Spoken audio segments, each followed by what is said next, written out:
Gangster Mukhtar Ansari की मौत के बाद सियासत अब भी जारी है। राष्ट्रीय शोषित समाज पार्टी के अध्यक्ष स्वामी प्रसाद मौर्य ने मुख्तार अंसारी की मौत पर सवाल उठाए हैं और योगी सरकार पर हमला बोला।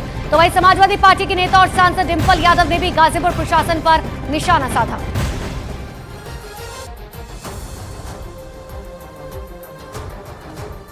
कानून नाम की कोई चीज नहीं रह गई है और मुख्तार अंसारी जी ने जिस तरीके से जेल में जहर देने का आरोप लगाया था, जहां तक कि माननीय सर्वोच्च न्यायालय में उनकी याचिका भी इस आशय की पड़ी हुई है, जहर दे करके मारने की साजिश का जो आरोप था, इस घटना से सच साबित हुआ कि सरकारी अराजकता लोगों की पकड़ में आ गई। परिवार वाले आरोप लगा रहे हैं, तो जो भी उनके आरोप है सरकार को, और यह बात एकदम साफ तरीके से रखनी चाहिए। जो लोग संचिता की बात करते हैं, प्रारब्ध की बात करते हैं, तो यह भी जान लें कि जहां एक तरफ दृश्यत कर्मफल है, वहीं अदृश्यत कर्मफल भी है। वो लोग जानते हैं सच्चाई क्या है, और सच्चाई वो लोग जानते हैं, चाहे जितना भी छुपा ले, सच्चाई से वो पूरी तरह वाकिफ है।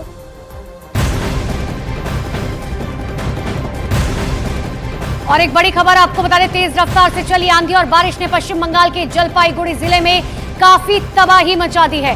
जिले के अलग अलग हिस्सों में आंधी के चलते बड़े बड़े पेड़ उखड़ गए। तूफान की चपेट में आने से जिले में अब तक 5 लोगों की मौत हो चुकी है। देर शाम मुख्यमंत्री ममता बनर्जी जलपाईगुड़ी के हालात का जायजा लेने और प्रभावितों से मिलने पहुंची। उन्होंने इस दौरान उन इलाकों का भी दौरा किया जहां तेज हवाओं ने जमकर तबाही मचाई। 100 से ज्यादा लोगों के घायल होने की जानकारी है। पीएम मोदी ने भी जलपाईगुड़ी के लोगों के प्रति अपनी संवेदना जताई है। तो जलपाईगुड़ी में तेज आंधी और तूफान की वजह से अब तक 5 लोगों की मौत हो चुकी है। देर शाम की तस्वीरें आपको दिखा रहे हैं जब मुख्यमंत्री ममता बनर्जी वहां पर पहुंची थी और प्रभावित लोगों से उन्होंने मुलाकात की। एक डिजास्टर हुआ, एक ऐसा स्टॉर्म आया था कि 2-3 मिनट में बहुत सारे घर डैमेज हो गया, बहुत सारे आदमी को पूरा घर तोड़ गया और 5 आदमी मर गया और 2 अभी सीरियस भी है। तो जो एडमिनिस्ट्रेशन को जो करना है, एडमिनिस्ट्रेशन जरूर कर रहा है, they are on the spot, और वो करेगा भी उसका काम। एमसीसी कोड है, इसी के लिए हम डिटेल्स नहीं बता रही हूँ, लेकिन गवर्नमेंट पूरी उसका पास है। जलपाईगुड़ी के तूफान प्रभावित लोगों के प्रति संवेदना जताते हुए पीएम मोदी ने भी ट्वीट किया। उन्होंने लिखा, मेरी संवेदनाएं पश्चिम बंगाल के जलपाईगुड़ी मैनागुड़ी इलाकों में तूफान से प्रभावित लोगों के साथ है। उन्होंने आगे लिखा, उन लोगों के प्रति संवेदना जिन्होंने अपने प्रियजनों को खोया है। अधिकारियों से बात की और उनसे भारी बारिश से प्रभावित लोगों को उचित सहायता सुनिश्चित करने के लिए मैंने कहा है। मैं सभी भाजपा के बंगाल कार्यकर्ताओं से प्रभावित लोगों की सहायता करने का आग्रह करूंगा।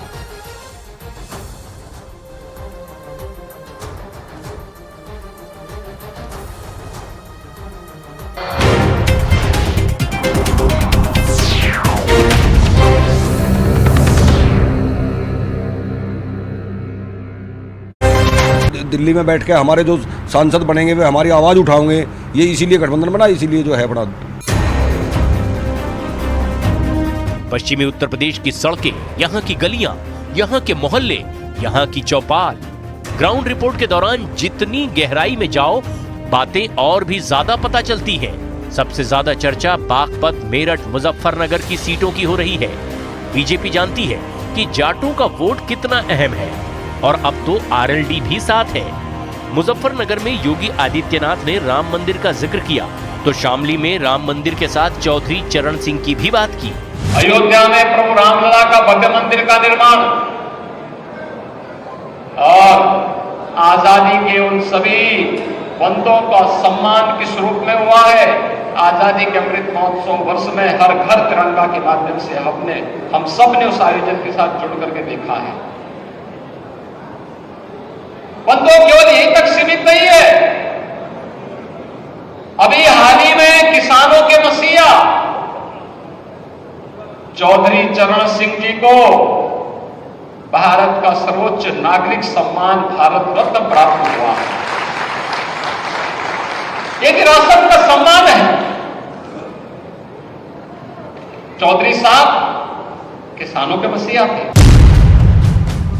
मेरठ डिवीजन में ही 14 लोकसभा सीट आती है। 2014 में लोकसभा चुनाव में बीजेपी ने इस डिवीजन की 14 सीट जीती थी। 2019 में बीजेपी 14 में से 7 ही सीट जीत पाई थी। जैसे ये रास्ता मेरठ की ओर जा रहा है और आगे पश्चिमी उत्तर प्रदेश की ओर, उसी तरीके से उत्तर प्रदेश की राजनीति में भी यह बात सर्वमान्य है कि जिसने मेरठ जीत लिया उसने पश्चिमी उत्तर प्रदेश का किला फतेह कर लिया। और अगर ऐसा हो जाता है तो उत्तर प्रदेश में उस राजनीतिक पार्टी की राह बहुत ज्यादा आसान हो जाएगी और अपने विरोधियों को वो चारों खाने चित कर देगी। 2024 में बीजेपी इसी नुकसान की भरपाई करना चाहती है और जाटों का वोट इसमें सबसे अहम रहने वाला है। यही वजह है बीजेपी ने आरएलडी के साथ गठबंधन किया। मेरठ में प्रधानमंत्री का आना इसीलिए अहम हो जाता है क्योंकि मेरठ यूपी में उन 20 क्लस्टरों में से एक है जहां बीजेपी ने प्रधानमंत्री की रैली का प्लान तैयार किया है।